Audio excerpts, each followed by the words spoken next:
은혜 받으실 성경 말씀 봉독해 드립니다. 베드로전서 2장 19절에서 21절입니다. 베드로전서 2장 19절에서 21절 봉독하겠습니다. 애매히 고난을 받아도 하나님을 생각함으로 슬픔을 참으면 이는 아름다우나 죄가 있어 매를 맞고 참으면 무슨 칭찬이 있으리요. 오직 선을 행함으로 고난을 받고 참으면 이는 하나님 앞에 아름다우니라. 이를 위하여 너희가 부르심을 입었으니 그리스도도 너희를 위하여 고난을 받으사 너희에게 본을 끼쳐 그 좌치를 따라오게 하려 하셨느니라. 아멘. 임마누엘 성가대의 찬양과 니시 오케스트라 연주가 있은 후 연합성결신학교 총장이신 정구영 목사님께서 부활 신앙의 힘이란 제목으로 말씀 증거해 주시겠습니다. 아멘. 말씀에 들어가기 전에 해외 출장팀 귀국 보고 드리도록 하겠습니다.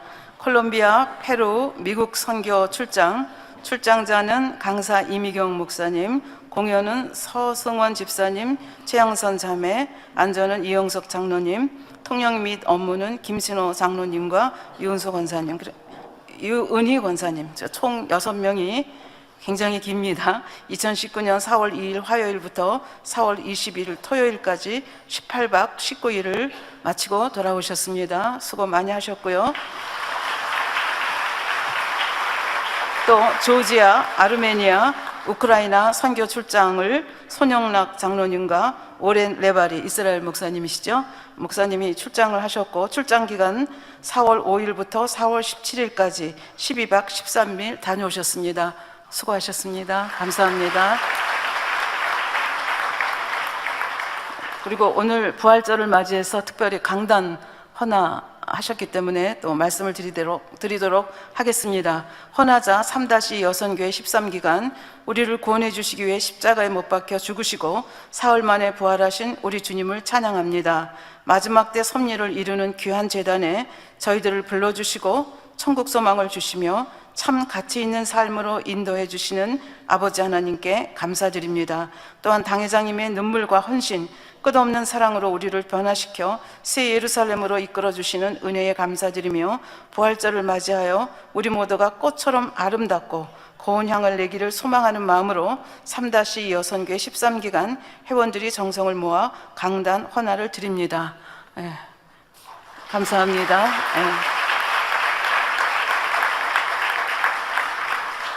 오늘은 부활주일인데요.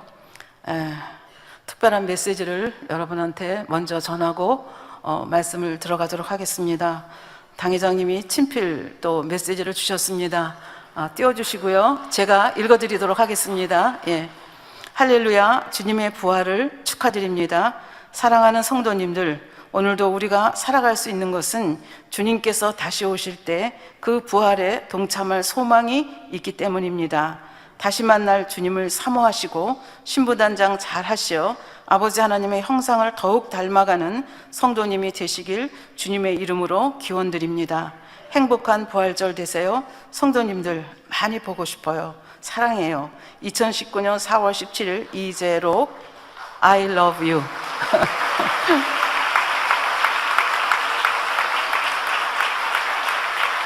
감사합니다. I love you라는 당회장님의 그 음성이 귀에 쟁쟁하지 않습니까?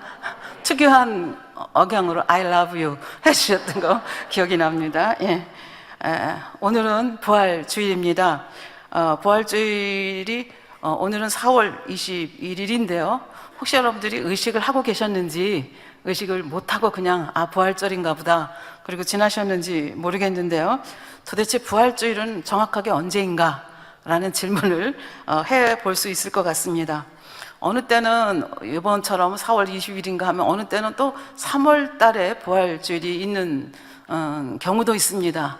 도대체 무엇을 기준으로 부활주일을 정하기에 이렇게 왔다 갔다 하는가, 이제 그런 질문을 하실 수가 있는데요. 이 부활절은 대체적으로 3월 22일부터 4월 25일 사이에 이제 왔다 갔다 이렇게 해에 따라서 다르게 변화되는데요. 그 이유는 여러분들 이스라엘, 그러니까 6월절 그 다음에 이제 돌아가시고 3일 만에 초실절에 부활의 첫 열매가 되셔서 예수님께서 부활하셨습니다. 그 부활을 축하하는 날인데요. 이게 이제 이스라엘 사람들이 쓰는 달력은 우리처럼 태양력이 아니고 음력에 준하는 달력입니다. 물론 시스템은 약간 다르긴 하지만 이제 그렇기 때문에 부활절이 이렇게 조금씩 왔다 갔다 하는데, 그 기준은 뭐냐면 춘분은 이제 긴 동지가 지나고 낮과 밤의 길이가 똑같은 날이 춘분이죠. 그래서 춘분 다음 첫 만월, 보름이 되었을 때 첫 만월 후 첫째 주일을 부활주일로 잡는다고 합니다. 그러니까 이제 이렇게 해에 따라서 조금씩 날짜가 바뀌는 걸 볼 수 있습니다. 만일 보름이 주일과 겹치면 그 다음 주일을 부활주일로 지내게 됩니다. 그래서 이런 이유로 이제 부활주일이 해에 따라서 조금씩 변동이 있는 거 여러분들이 그냥 이해하시면 되겠습니다. 예수님이 진짜로 부활하셨나? 이제 이런 의문을 가지고 계시는 우리 성도들 중에는 안 계시겠지만, 이제 세상적으로 보면 이런 의문을 가지고 계신 분들이 많이 있습니다. 그래서 주님이 육체적으로 부활하셨다는 것을 믿고 싶지 않기 때문에 그 부활, 성경에 나와 있는 부활을 여러 가지 방법으로 설명을 하려고 애를 씁니다.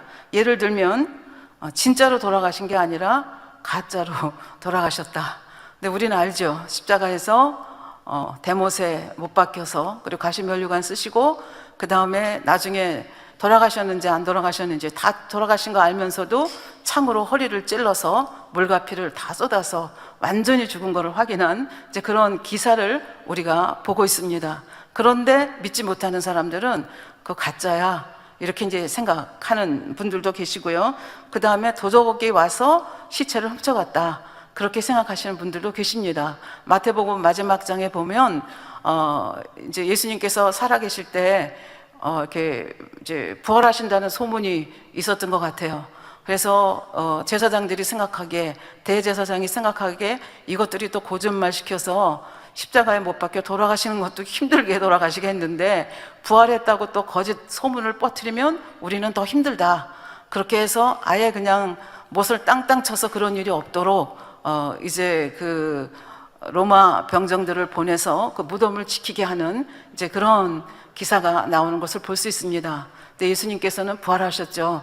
부활하셔서 그 로마 병정들이 가서 보고를 하니까 어떻게 해요? 그 유대의 대제사장이나 제사장들이 돈을 주면서 너희들은 그냥 뭐라고 소문을 내는가 하면 예수의 제자들이 와서 시체를 훔쳐갔다고 그렇게 소문을 내라. 그렇게 하고 돈을 주어서 무마한 그런 사건이 마태복음 마지막 장에 나오는 걸 볼 수 있습니다. 그래서 오늘날까지도 시체를 제자들이 훔쳐갔다, 이제 이렇게 또 말씀하시는 분들이 계시고요.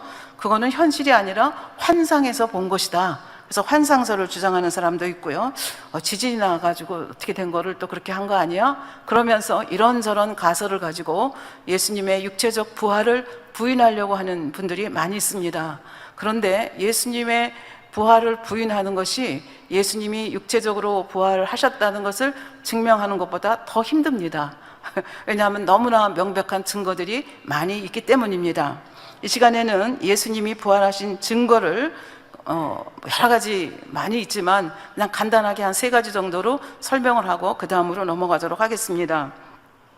우선 성경의 기록에 예수님의 부활 기록이 굉장히 많이 나옵니다.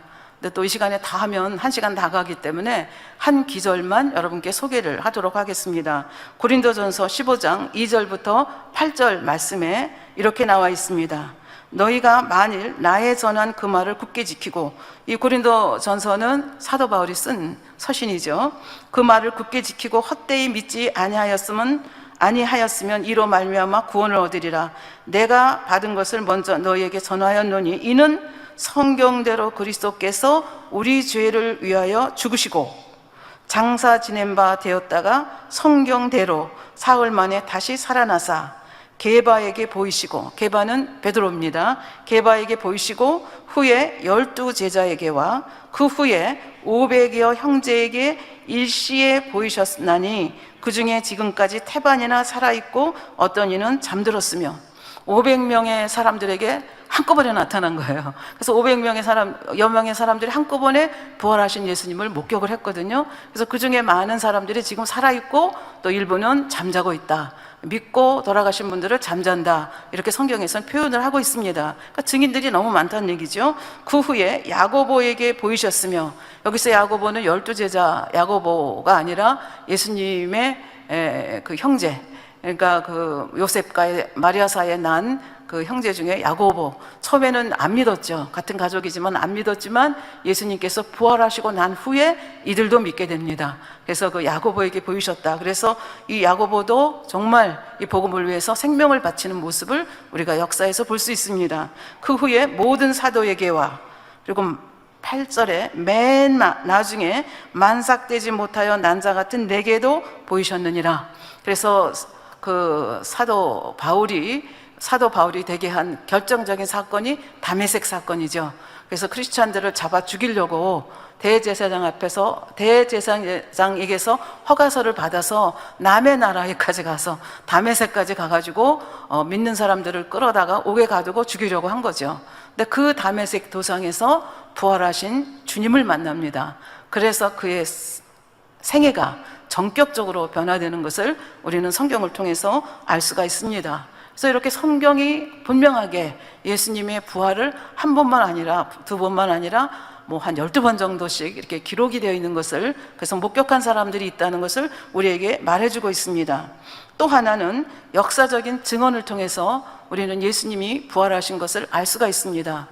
예수님이 돌아가신 것은 로마 제국 치하에서였습니다. 그때 총독이 빌라도였던 거 여러분들 다 기억을 하시죠. 그래서 로마 제국이라고 하는 나라는 조그만 나라가 아니라 제국이죠.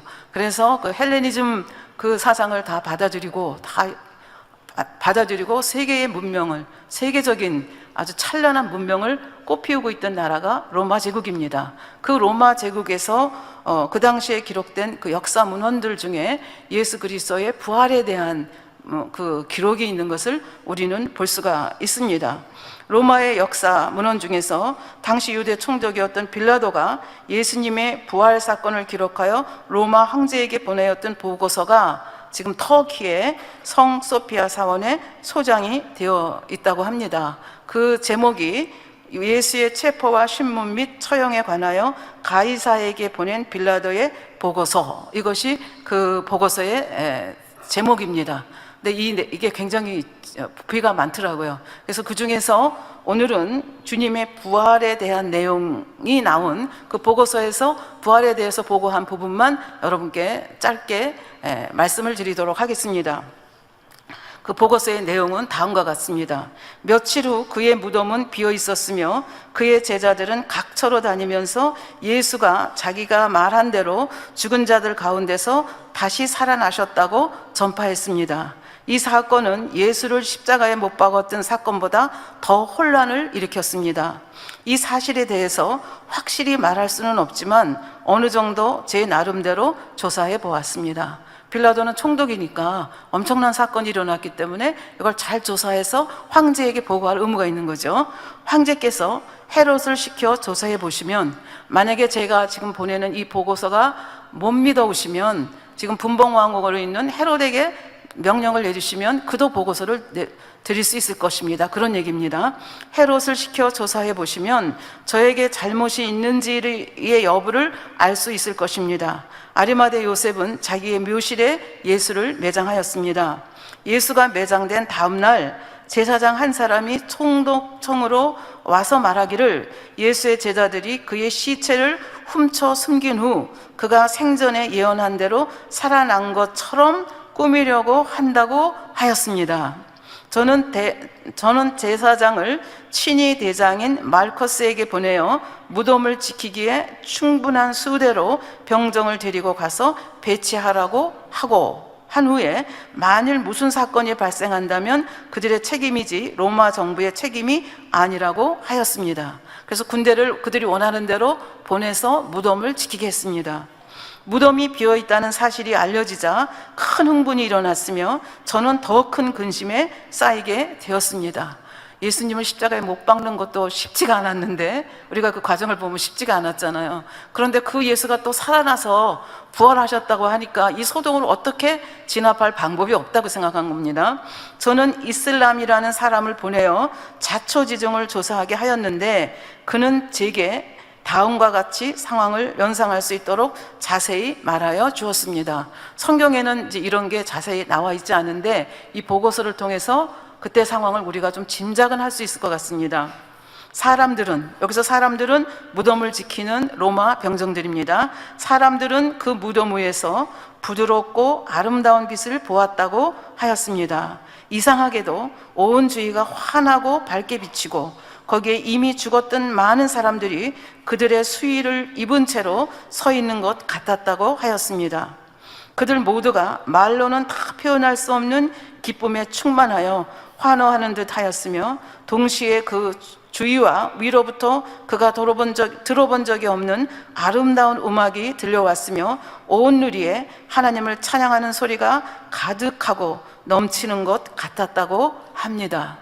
그러니까 하나님의 천사가 와서 강제로 로마 병정을 몰아내고 뭐 이렇게 한 것이 아니고 이렇게 아름답고 찬란하고 휘황하고 도대체 뭐가 어떻게 돌아가는지 모르는 상황 속에서 일이 벌어진 거죠. 그래서 예수는 부활하시고 수위는 깨끗하게 개켜져 있고 뭐 이런 일들이 벌어졌다 하는 것을, 그러니까 이것이 우리 이 1차원의 세계에서는 저희들은 상상할 수 없는 방법으로 예수님께서 부활하셨고 뭐 로마 병정들하고 몸싸움하고 이런 것이 전혀 아니었다 하는 것을 이 보고서를 통해서 우리가 알 수가 있겠습니다.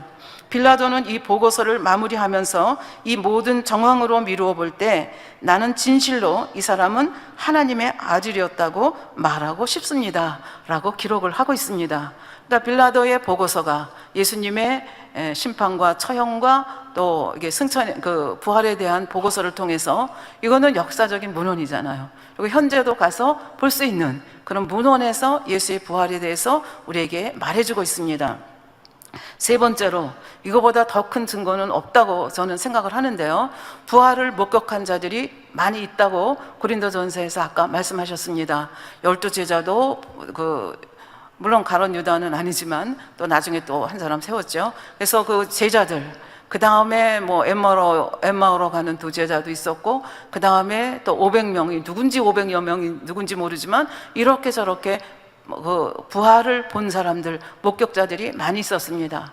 만일 부활이 거짓말이었거나 아니면 환상이었거나 아니면 시체를 도둑질해 가고 교묘하게 위장을 했다고 하면 그런 사실을 알고 있는 사람들이 뭐 때문에 천하보다 귀하다고 하는 자기의 생명을 이 예수의 부활 소식을 전하기 위해서 그렇게 자기의 일생을 바쳐가면서 순교했겠는가 라고 하는 것이 결과적으로 우리에게 주는 가장 강력한 증거다, 예수님 부활의 증거다, 저는 그렇게 생각을 합니다.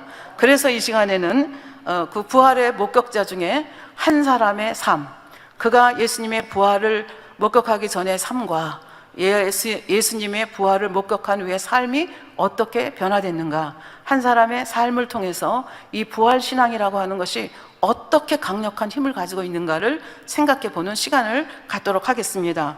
그분은 여러분과 제가 잘 알고 있는 베드로 사도입니다. 이 베드로에 대해서는 여러분들이 너무나 잘 아시죠. 베드로는 갈릴리 지방에 사는 어부였습니다. 그냥 나서부터 이날까지 어부로서 고기를 잡는 이제 그런 사람이었죠. 근데 베드로도 물론 그랬지만 그 당시에 사는 유대인들은 굉장히 메시아에 대한 대망, 소망이 굉장히 컸습니다. 왜냐하면 너무나 오랫동안 여러 강대국의 짓밟힘을 받고 있었고 그 속국으로서 서름을 겪고 있었기 때문에 다윗과 같은 메시아가 나타나면 정치적으로도 우리 안정이 되고 경제적으로도 우리는 잘 살 수 있다. 그래서 다윗과 같은 메시아가 나타나기를 고대하고 있었습니다. 바벨론에게 망해서 끌려가서 70년간 또 포로 생활하고 돌아왔더니 뭐 페르시아라는 제국으로 전 세계가 바뀌었죠. 그래서 페르시아 밑에서 또 고생을 하다가 어느 시간이 되니까 헬라 제국이 들어서고, 헬라 제국이 망하고 나니까 지금 로마 제국이 들어서서 지금 로마 제국 하에서 정말 세금에 시달리고 여러 가지 그 속국으로서의 어려운 삶을 살고 있기 때문에 이 메시아에 대한 대망은 물 끓듯 백성들 마음속에 끓어오르고 있었습니다. 그리고 베드로도 그런 사람 중에 한 명이었고, 그런 가운데서 세례 요한이 나타났을 때 베드로도 그 세례 요한을 쫓아다니는 사람 중에 한 사람이었습니다. 그러다가 형제지간인 안드레의 인도로 예수님을 만나게 됩니다. 근데 예수님을 만나게 됐다고 해서 그 자리에서 베드로가 변화된 것은 아닙니다.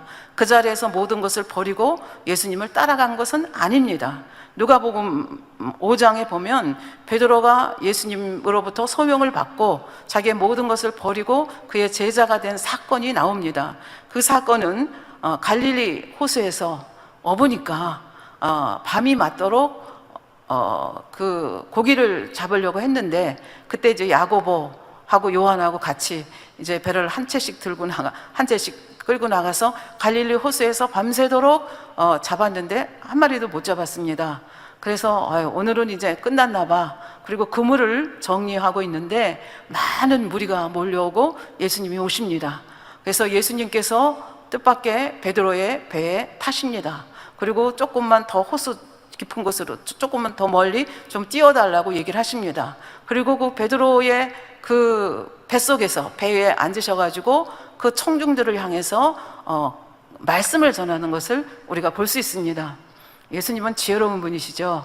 그러니까 뭐 그때 당시에 마이크가 있었던 것도 아니니까 그 수많은 백성들 앞에서 이 말씀이 잘 전해야 돼야 되기 때문에 그 지형을 이용하신 것이죠. 그래서 갈릴리 바다에 배를 띄워놓고, 그리고 백성들을 향해서, 그러면 갈릴리에서 부는 바람하고 해서 그 바람에 실려서 예수님의 목소리가 정확하게 잘 전달이 되는 이제 그런 상황 속에서 말씀을 다 끝마치고 난 다음에 뜻밖에도 이제 베드로의 배에서 말씀을 전하셨으니까 베드로에게 한 말씀 하십니다.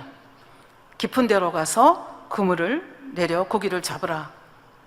사실 베드로가 봤을 때 예수님은 고기를 잡는 사람이 아니었습니다. 말씀에는 능통해서 말씀을 잘 가르치시기는 하시겠지만 고기 잡는 일에 대해서는 나를 따라갈 사람이 없다, 이런 자부심을 가지고 있는 베드로인데, 베드로에게 깊은 곳으로 가서 그물을 내리라고 얘기합니다. 베드로가 좀 망설이긴 했겠지만 예수님이 그 수많은 궁중들 앞에서 말씀하는 걸 보고 또 그 권위나 뭔가 그런 분위기에 아마 좀 눌리지 않았나 그런 생각이 듭니다. 그래서 베드로가 얘기합니다. 선생이여, 우리가 밤이 맞도록 수고를 하였을 때 얻은 것이 없지만은 말씀에 의지하여 내가 그물을 내리리이다. 이해는 안 되지만 말씀하시니까 그냥 제가 순종해서 그물을 내리겠습니다. 그런데 엄청난 사건이 벌어졌습니다. 깊은 데 가서 그물을 내렸는데 그물이 찢어질 정도로 고기가 너무나 많이 잡힌 거예요. 그래서 너무 많이 잡혀가지고 자기 배에 다 실을 수가 없어요. 그래서 옆에 있는 그 야고보하고 요한의 배 가져오라 그래가지고 거기다가 또 실었습니다. 성경에 보면 이에 다른 배에 있는 동물을 손짓하여 와서 도와달라 하니 저희가 와서 두 배의 채움에 잠기게 되었더라. 얼마나 고기가 많이 잡혔는지 그냥 배가 그 무게 때문에 거의 잠길 정도로 됐다. 그러니까 이 사건을 보면서 베드로는 확연히 깨닫습니다. 이 예수라는 분이 보통 분이 아니구나. 그러면서 예수님 앞에 무릎을 꿇으면서 이렇게 고백합니다. 주여, 나를 떠나소서, 나는 죄인으로서이다. 그러니까 예수님의 그 엄청난 일들을 바라보면서 자기 자신의 죄를 진심으로 인정하는 거죠. 굉장히 어떻게 보면 이상한 그 고백이라고 볼 수도 있는데요. 이제 이러한 고백을 하는데, 그런 고백을 하는 이유가 바로 지금 이 고기 사건 때문에 그렇다라고 9절 10절에서는 얘기를 합니다. 그때 예수님께서 그 10절 후반절에 보면 예수께서 시몬은 베드로입니다. 베드로에게 일러 가라사대 무서워 말라, 이제 후로는 내가 사람을 취하리라 하시니. 그러니까 소명, 예수님께서 베드로를 부르시는 장면입니다. 지금까지는 내가 고기를 잡았지만 이제부터는 사람 낚는 어부가 되게 하겠다, 소명을 하시죠. 불러주시니까 11절, 저희가 배들을 육지에 두고 모든 것을 버려두고 예수를 쫓으니라. 저희가 하는 복수입니다. 그러니까 베드로만 쫓은 게 아니라 같이 있던 야고보, 요한도 같이 부름에 응해서 예수님의 제자로, 여기 보면 모든 것을 다 버려두고, 그러니까 예수님을 쫓는 일에 100% 헌신을 하게 된 계기가 이 사건이었다 하는 것을 볼 수가 있습니다. 이렇게 해서 베드로는 예수님의 제자가 됩니다. 예수님의 제자가 됐다고 해서 뭐 사람이 확 바뀐 게 아닙니다. 성경을 보면 예수님께서는 베드로의 중심을 보고 베드로를 부르셨다 그렇게 말씀을 하시는데, 성경 곳곳에 보면 베드로의 성품이 그대로 나타납니다. 앞장서기 좋아하고 나서기 좋아하고 들레기 좋아하는 그 베드로의 모습이 예수님께서 거의 돌아가시기 직전 성만찬하시고 그리고 제자들에게 대화하는 그때도 여전히 나타나는 것을 우리는 성경을 통해서 알 수가 있습니다. 그러니까 그렇게 사람이 말씀을 듣긴 하지만, 그리고 중심이 올바르긴 하지만 그렇게 쉽게 변하는 것은 아니다 하는 것을 우리가 볼 수가 있겠는데요. 요한복음 13장 4절부터 보면 성만찬을 마치고 나서 예수님께서 전혀 뜻하지 않은 행동을 하십니다. 겉옷을 벗어 붙이고 허리에다가 수건을 두르고, 그리고 대야에다가 물을 떠다 놓고 제자들의 발을 한 명씩 씻기기 시작합니다. 유대 지방은 굉장히 먼지가 많고 그런 지방이고, 더군다나 지금처럼 좋은 신발이 있었던 때도 아니고 가죽 샌들을 신고 다니는 데이기 때문에 손님이 오면 이렇게 발을 씻겨 드리는 것이 예의였던 것 같습니다. 근데 그 발은 누가 씻겨줍니까? 주인이 씻기는 게 아니라 그 집 종이 씻기는 것입니다. 그런데 지금 예수님께서는 제자들의 발을, 그들의 스승인 예수님께서 그들의 발을 지금 한 사람 한 사람 씻기십니다. 그러니까 제자들은 너무 민망하고 너무 당황해서 말을 못하고 지금 이 광경 하나하나 이제 씻기고 있는데, 드디어 어디까지 왔는가, 이제 베드로의 순서가 됐습니다. 그러니까 예수님께서 이렇게 발을 씻기는 건 이유가 있는 거죠. 왜? 예수님은 알아요. 조금 있으면 십자가에 못 박혀 죽으시고 그 다음에 부활하시고, 이 제자들이 결국은 정말 씨앗이 돼가지고 예수의 십자가의 죽으심과 부활하심과 이 복음을 전 세계에 전할 정말 좋은 일꾼이라는 걸 알기 때문에 이 사건을 기억하면서 섬기는 사도가 되기를 원하는 예수님의 간절한 마음을 담아서 지금 이렇게 발을 씻기고 있습니다. 드디어 시몬 베드로의 순서가 되었습니다. 6절에 보니까 주여 주께서 내 발을 씻기나이까? 예수께서 대답하시되 나의 하는 것을 내가 이제는 알지 못하나 이후에는 알리라. 그렇죠. 지금 왜 예수님께서 뚱딴지처럼 이렇게 발을 씻기는지 지금 예수님밖에는 아무도 모릅니다. 그러나 내가 지금은 모르지만 나중에 내가 알게 될 것이다, 이렇게 말씀을 합니다. 베드로가 가로되, 베드로의 성격이 나옵니다. 내 발을 절대로 씻기지 못하나이다. 그러니까 절대로 안 된다고 얘기를 하죠. 그러니까 예수님께서 깨우쳐 주셔야 되니까, 내가 너를 씻기지 아니하면 내가 나와 상관이 없느니라, 이렇게 말씀하시는 것을 볼 수가 있습니다. 적어도 베드로의 상식으로는, 베드로의 예의 범절로는 있을 수가 없는 일이 벌어진 거죠. 그러니까 절대로 못 씻긴다고 이렇게 말하는 것을 볼 수 있습니다. 그런데 예수님께서는 이 영적인 세계, 이 섬기는 도, 그리고 이들이 앞으로 해야 할 일을 알기 때문에 이렇게 섬기는 자가 천국에서는 큰 자가 된다는 것, 이것을 깨닫기를 원하셨습니다. 예수님께서도 섬기러 오셨죠. 어느 만큼 섬겼습니까? 결국은 십자가에 못 박혀 돌아가실 만큼 그렇게 우리를 끔찍하게 섬겨주셨습니다. 그래서 아버지 하나님께서는 이 예수님을 만왕의 왕, 만주의 주로 높여주셨습니다. 이런 영계의 법칙을 알기 때문에 이 제자들이 이 섬기는 도의 법칙을 알기를 원하셔서 지금 이렇게 하는데, 지금 베드로가 절대로 씻길 수 없다고 이렇게 하니까 또 설명을 해주시는 거죠. 내가 너를 씻기지 아니하면 내가 나와 상관이 없느니라. 발은 신체 중에서 가장 더러운 부분이죠. 더러운 부분인데 지금 이렇게 이 발을 닦아주는 이 사건을 통해서 지금까지 말씀드린 대로 섬기는 사도, 섬기는 도, 섬기는 종이 되기를 원하시는 간절한 마음이 있었고, 또 하나는 물은 영적으로 말씀입니다. 그래서 말씀을 통해서 이 제자들이 어떻게 되기를 원하는 거예요? 끊임없이 자기를 씻어낼 수 있는, 자기 속에 있는 죄, 악들을 씻어낼 수 있는, 그래서 온전한 믿음에 이르기를 원하는 간절한 마음이 있었기 때문에 그렇습니다. 마태복음 15장 19절부터 20절에 보면 마음에서 나오는 것은 악한 생각과 살인과 간음과 음란과 저독질과 거짓 증거와 해방이니 이런 것들이 사람을 더럽게 하는 것이요. 그러니까 이런 더러운 것들이 있는데 그 더러운 것들을 어떻게 씻어내겠습니까?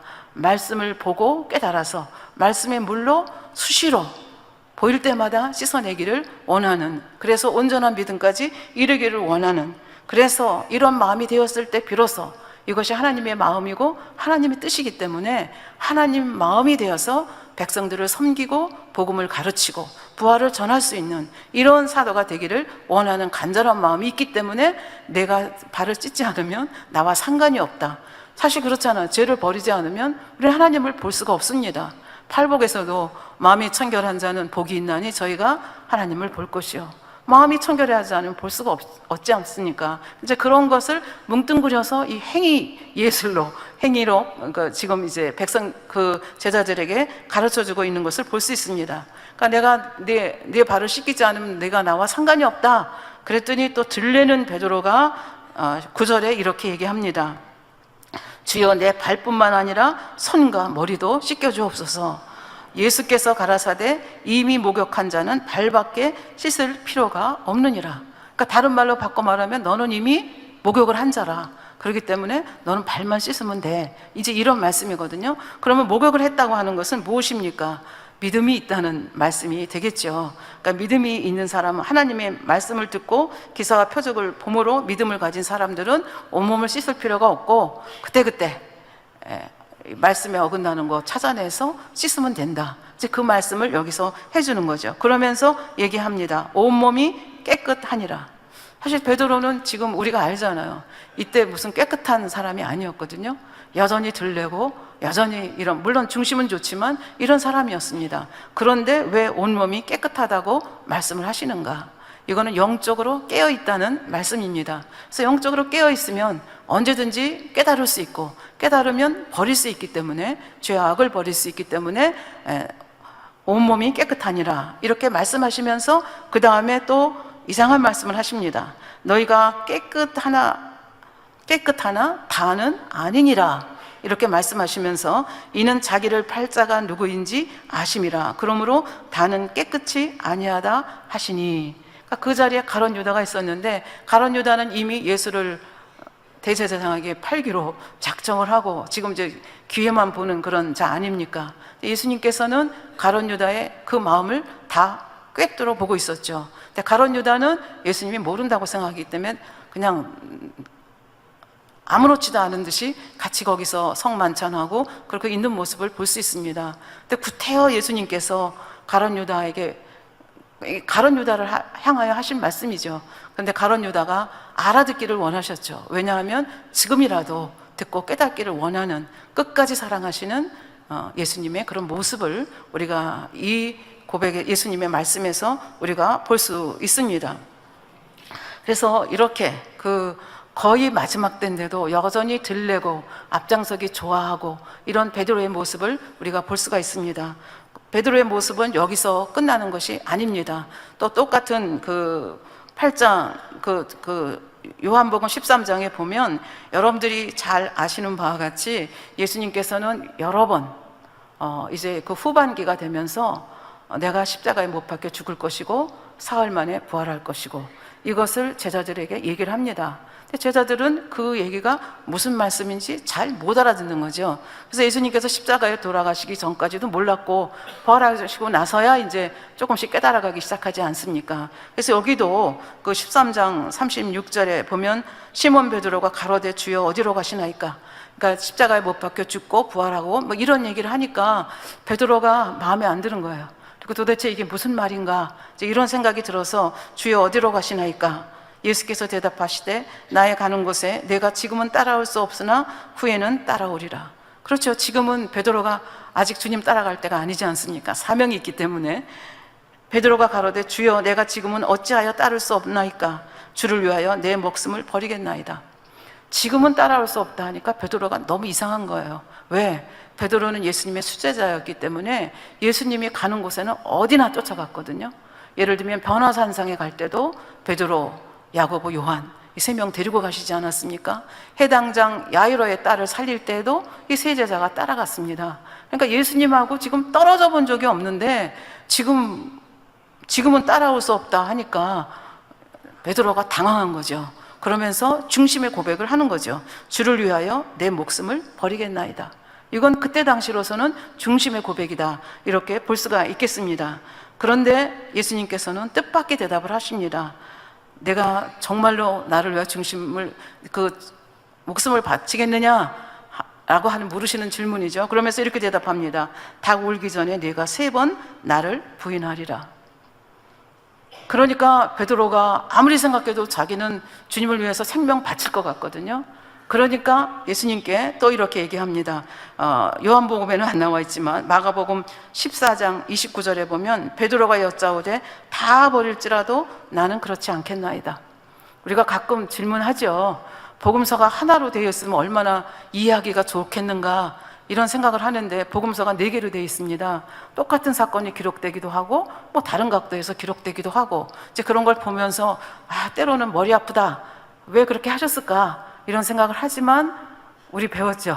왜냐하면 사복음서가 있는 이유는 때때로 사건을 다른 각도에서 이렇게 조명해서 보는 그런 지혜를 우리가 얻을 수 있기 때문에, 그래서 예수님의 사역을 좀 더 자세하게, 좀 더 정확하게 우리가 볼 수 있기 때문에 그렇다, 그런 말씀을 들었습니다. 지금 여기도 마찬가지입니다. 요한복음에서 이렇게 자세하게 안 했지만 마태복음 14장 29절에서는 베드로가 여짜오되 다 버릴지라도 나는 그렇지 않겠나이다. 지금 마가의 다락방에서 성만찬하고 지금 발 찢기고 있잖아요. 거기서 다 버린다는 건 누구 얘기하는 거예요? 다른 제자들 가리키면서 다 버릴지라도 나는 안 버려요. 나는 안 버려요.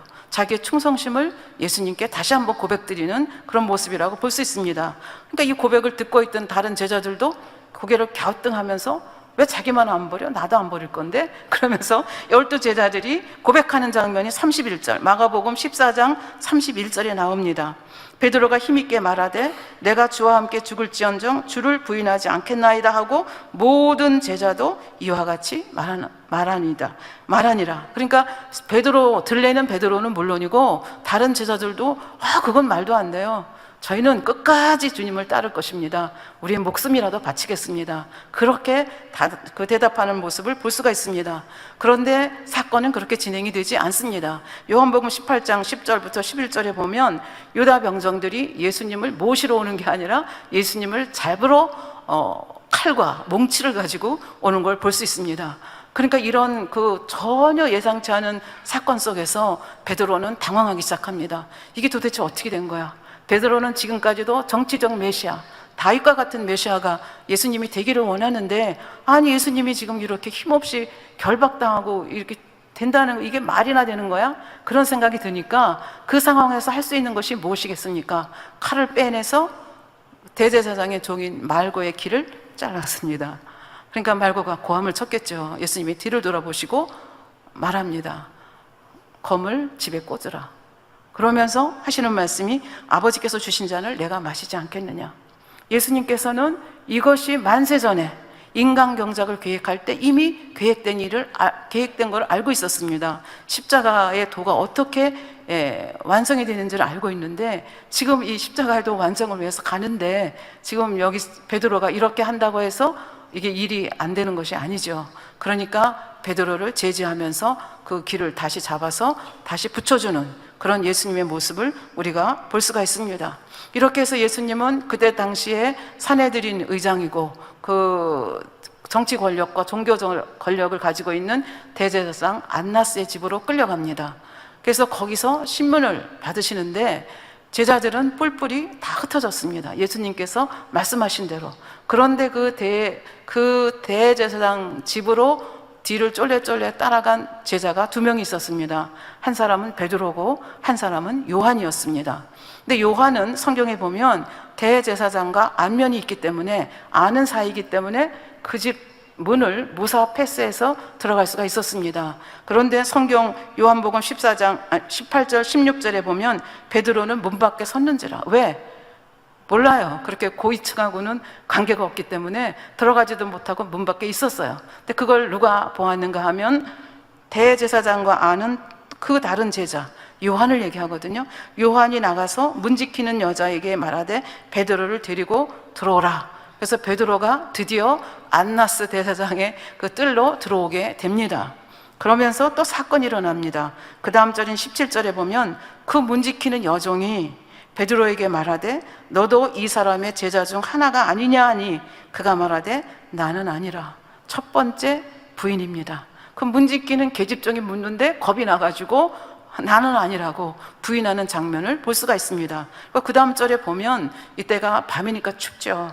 추우니까 한쪽에서는 신문을 하고 한쪽에서는 그 집에 그 종들하고 뭐 하인들이 불을 피워놓고 큰 사건이 일어났으니까 불을 피워놓고 불을 손을 쬐고 있었는데 베드로가 슬쩍 그쪽으로 끼어들어갑니다. 왜? 또 자기를 알아보는 사람이 있으면 곤란하잖아요. 그래서 그 군중 속으로 끼어들어가서 더군다나 밤인데 이제 불이 일렁일렁 하는데 얼굴을 이렇게 자세히 볼 수가 있겠습니까? 그래서 가능하면 자기의 정체를 숨기고자 하는 그런 마음이 있었겠죠. 그래서 그 종들 사이로 끼어들어서 불을 쬐는데 떳떳하지 않은 일이 벌어집니다. 25절에 보면 시몬 베드로가 가서 불을 쬐더니 사람들이 묻되 너도 그 제자 중 하나가 아니냐. 이게 재수가 나쁘려니까 별 사람한테 다 걸리는 거예요. 베드로가 부인하되 가로되 나는 아니라. 너무 기분도 나쁘고 찝찝하고 이제 그런 지금 상태에 있는 거죠. 그리고 잘못하다가는 예수님이 저렇게 저 험악한 꼴을 당하고 있는데 나도 생명이 위험하겠다 이런 생각을 얼마든지 할 수 있죠, 인간적으로 보면. 그런데 18절 26절에 보면 대제사장의 종 하나는 베드로에게 길을 베어버린 사람의 일가라. 아까 말고의 길을 쳤다가 다시 붙여줬다 그랬잖아요. 근데 그 일가가 그 자리에 있었어요. 그리고 그 자리에서 베드로를 분명히 봤거든요. 근데 지금 그 베드로가 안나스 대제사장 집에 자기 눈앞에 있는 거예요. 그러니까 내 두 눈으로 똑똑히 봤어. 내가 너 거기 있었지? 우리 그 친척의 길을 뺐잖아. 그리고 뭐 이렇게 대들듯이 얘기를 하는 거예요. 그러니까 이제 이런 상황 속에서 베드로가 27절 이에 또 부인하니 곧 닭이 울더라. 요한복음 굉장히 신사적으로 이렇게 쓴 것을 볼 수가 있습니다. 근데 마태복음에는 아주 적나라하게 썼습니다. 아까 복음서마다 조금 기록이 다르다고 얘기했죠. 마태복음 26장 74절에 보면 저는 베드로입니다. 저주하며 맹세하여 가로되 저주까지 하고 맹세까지 그냥 모른다 그러면 되지. 그러니까 내가 이러다가 이렇게 강력하게 얘기하냐면 나는 잡혀가겠다. 그런 위험한 좀 불안감이 있었던 것 같아요. 저가 저주하며 맹세하여 가로되 내가 그 사람을 알지 못하노라 하니 닭이 곧 울더라. 그리고 그 예수님이 하신 말씀이 생각이 나서 심히 통곡하며 나갔다. 이렇게 마태복음은 기록을 하고 있는데요. 누가복음에 보면 22장에 똑같은 장면을 이렇게 기록을 하고 있습니다. 60절에 보면 베드로가 가로되 이 사람아 나는 너 하는 말을 알지 못하노라고 방금 말할 때 닭이 곧 울더라. 61절 주께서 돌이켜 베드로를 보시니 닭이 울면서 앞에서 신문을 당하던 예수님이 뒤를 돌아봤어요. 뒤에 누가 있어요? 3번 부인하고 저주하고 맹세한 베드로가 있어요. 베드로의 눈하고 주님의 눈하고 딱 마주쳤습니다. 여러분 같으면 어떻겠어요? 기가 막힌 순간 아닙니까? 그러니까 베드로 그때 닭이 울었고 눈이 마주쳤고 그러니까 베드로는 심히 통곡하면서 밖으로 뛰쳐나갈 수밖에 없는. 그러니까 이제 복음서를 이렇게 연결하면 조금 더 자세하게 우리가 그 광경을 읽을 수가 있겠습니다. 근데 예수님은 베드로가 이렇게 부인할 거 이미 아셨잖아요. 그리고 눈이 딱 마주치는 순간 하나님 앞에 그렇게 고문당하시면서 그렇게 신문당하면서 하나님 앞에 기도를 올립니다. 뭐라고 기도를 올리시는가? 심히 울며 통곡하는 저 아들에게, 저 베드로에게 아버지의 긍휼이 있기를 원하나이다. 그 마음에 심한 깨우침이 그 아들의 길로 갈 것이니 감사하나이다. 사단아 내 뒤로 물러가라 할 때에 그 아들이 내게 서운다 아니하였고 그 뜻을 마음에 시키고자 하였으니 아버지여 기억하소서. 그리고 베드로를 위해서 기도해 주시는 예수님의 기도를 우리가 알 수가 있습니다. 얼마나 자비로우시고 얼마나 사랑이 많으신, 그리고 그 베드로를 얼마나 사랑하시는가 하는 것을 우리가 이 기도를 통해서 읽을 수가 있겠습니다. 이렇게 해서 예수님은 돌아가시고 사흘 만에 부활하셨습니다. 그리고 부활하셔서 여인들에게도 나타나고 제자들에게도 나타났습니다. 도마가 없을 때도 나타났고 도마가 있을 때도 나타나고, 그리고 많은 분들이 설교를 뭐 이렇게 저렇게 하지만 제자들이 갈릴리로 갔습니다. 갈릴리로 간 이유는 예수님께서 너희가 다 흩어지리라 그렇게 얘기하면서 뭐라고 말씀하셨는가 하면, 내가 먼저 갈릴리로 갈 것이니 너희는 거기서 기다리라, 그 말씀을 하셨거든요. 그리고 그 마가복음 16장 17절에 보면 여인들이 그 빈 무덤에 찾아갔을 때 천사가 그 여인들에게 말씀하시는 말씀 중에도 이 말씀이 있습니다. 가서 그의 제자들과 베드로에게 이르기를 예수께서 너희보다 먼저 갈릴리로 가시나니 전에 너희에게 말씀하신 대로, 전에 말씀하셨잖아요. 전에 말씀하신 대로 너희가 거기서 배우리라 하는지라. 그렇게 해서 베드로와 제자들이 어디로 갔어요? 갈릴리 바다로 돌아갔습니다.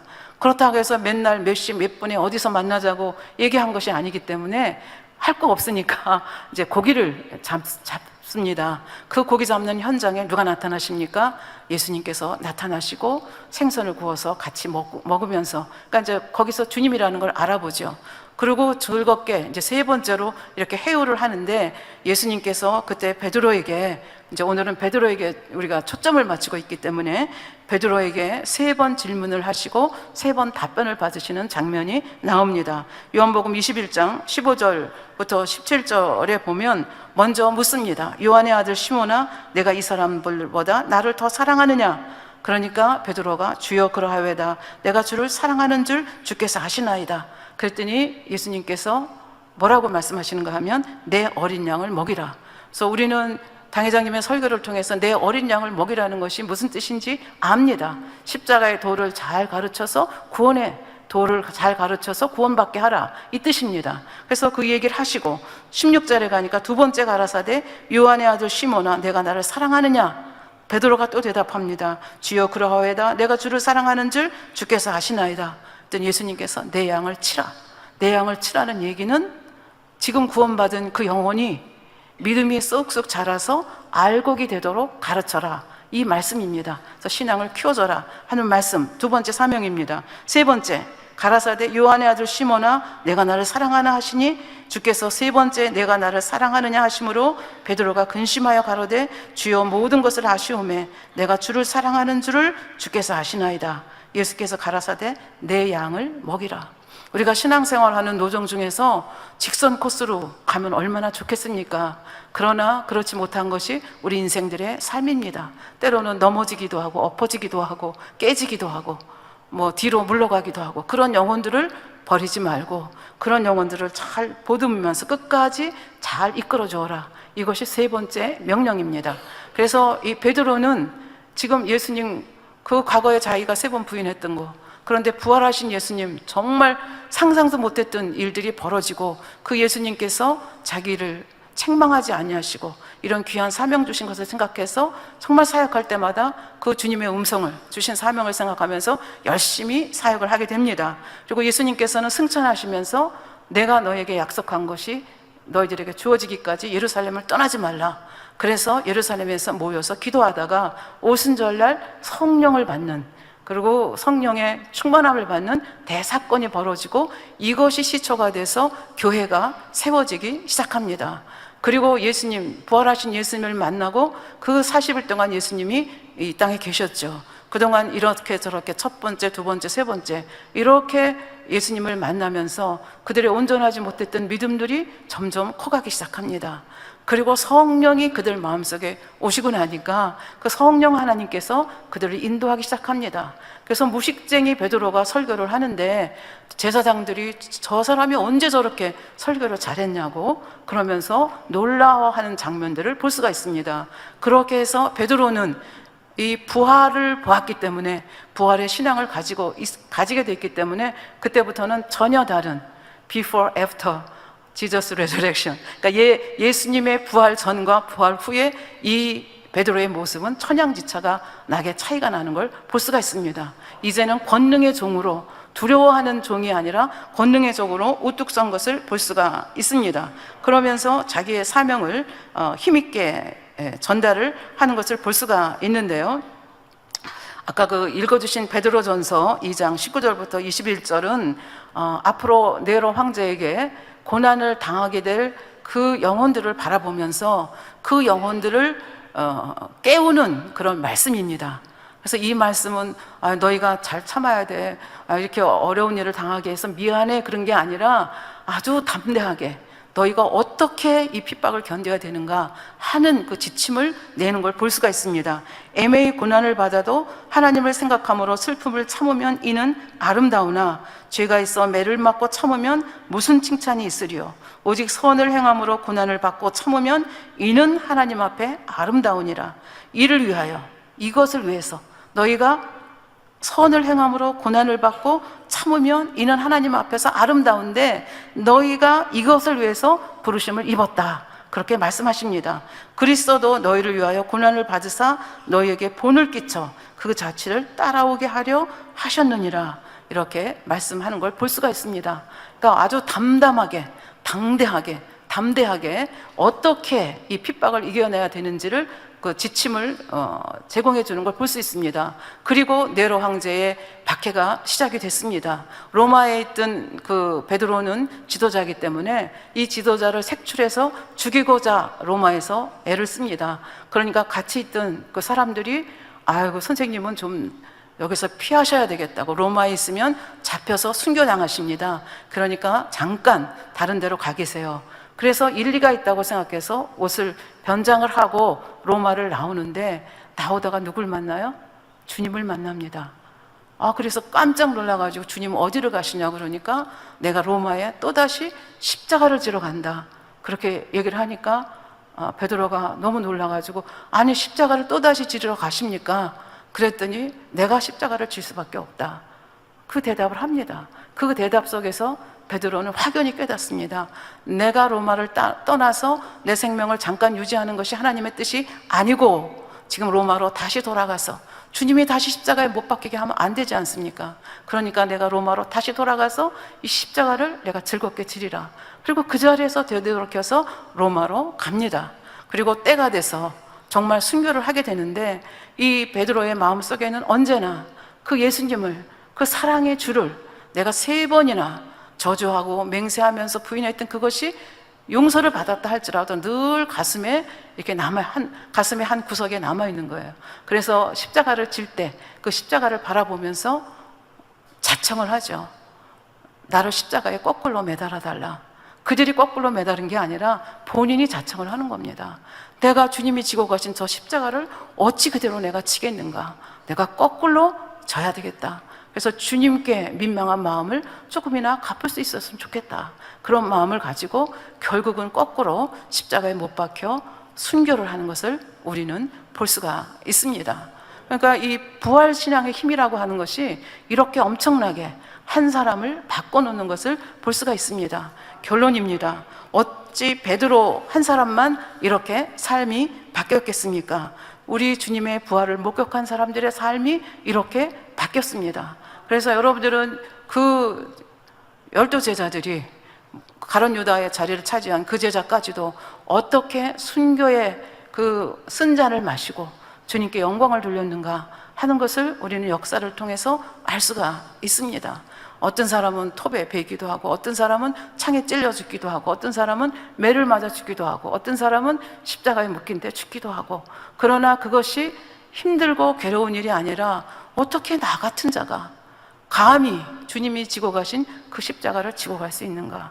그래서 감사함으로, 기쁨으로 그 십자가를 졌고, 그들이 흘린 핏방울이 결국은 오늘날의 여러분과 제가 예수를 믿는 사람, 하나님의 자녀가 되도록 하는 밑거름이 됐다 하는 것을 우리는 역사를 통해서 읽고 있습니다. 이런 사도들에 의해서 인류의 역사가 새로워졌습니다. 그러면 지금 우리는 부활신앙을 가지고 있습니까? 이런 질문을 우리에게 해봐야 된다고 생각을 합니다. 한 예를 들어보도록 하겠습니다. 그 러셀 콘웰이라고 하는 사람의 이야기입니다. 이 사람은 미국의 남북전쟁이 있을 때 북군의 지휘관으로 있었습니다. 그래서 후퇴를 하다가 그 자기의 지휘하는 지휘도를 깜빡 놓고 온 것입니다. 그러니까 지휘관이 지휘도를 놓고 온다는 것은 있을 수가 없는 일이죠.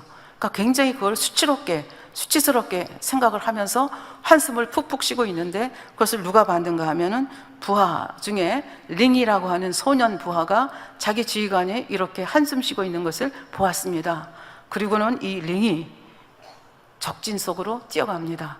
뛰어가서 자기 그 상관의 지휘도를 찾아오다가 결국은 총에 맞게 됩니다. 그래서 거의 죽어가는 모습으로 그 지휘관 앞에 그 지휘도를 내려놓습니다. 그리고 숨을 헐떡이면서 이제 마지막 숨을 거두어 가게 됩니다. 그랬을 때 이 지휘관이 너무 어이가 없어서 이 소년에게 물었습니다. 왜 그런 일을 했느냐? 그렇게 하면 너 죽는 거 몰랐어? 그렇게 물었더니 이 소년이 이렇게 답을 했습니다. 저는 죽음을 두려워하지 않습니다. 부활하신 예수님께서 나와 함께 계시기 때문입니다. 이게 부활신앙입니다. 그러니까 지금 내가 죽어도 누구 품에 안기는 거예요? 주님 품에 안기고 이 땅이 다가 아니고 영원한 천국이 있다는 것을 이 청년은, 그리고 이 부활신앙이 확실하게 있었기 때문에 자기 상관에게 사실 자기가 안 해도 되는 일까지 목숨 바쳐가서 하면서 이렇게 그 부인의 그 상관의 위기를 건져준 걸 보고 이 상관이 깊은 상념에 빠지게 됩니다. 이 사람은 무신론자였고 회의론자였습니다. 그런데 이 청년이 이렇게 행동하고 이렇게 고백하는 걸 보고 견딜 수가 없어서 하나님 앞에 무릎을 꿇고 다음과 같이 기도했습니다. 주여, 이 소년 앞에서 내가 어떻게 해야 되겠습니까?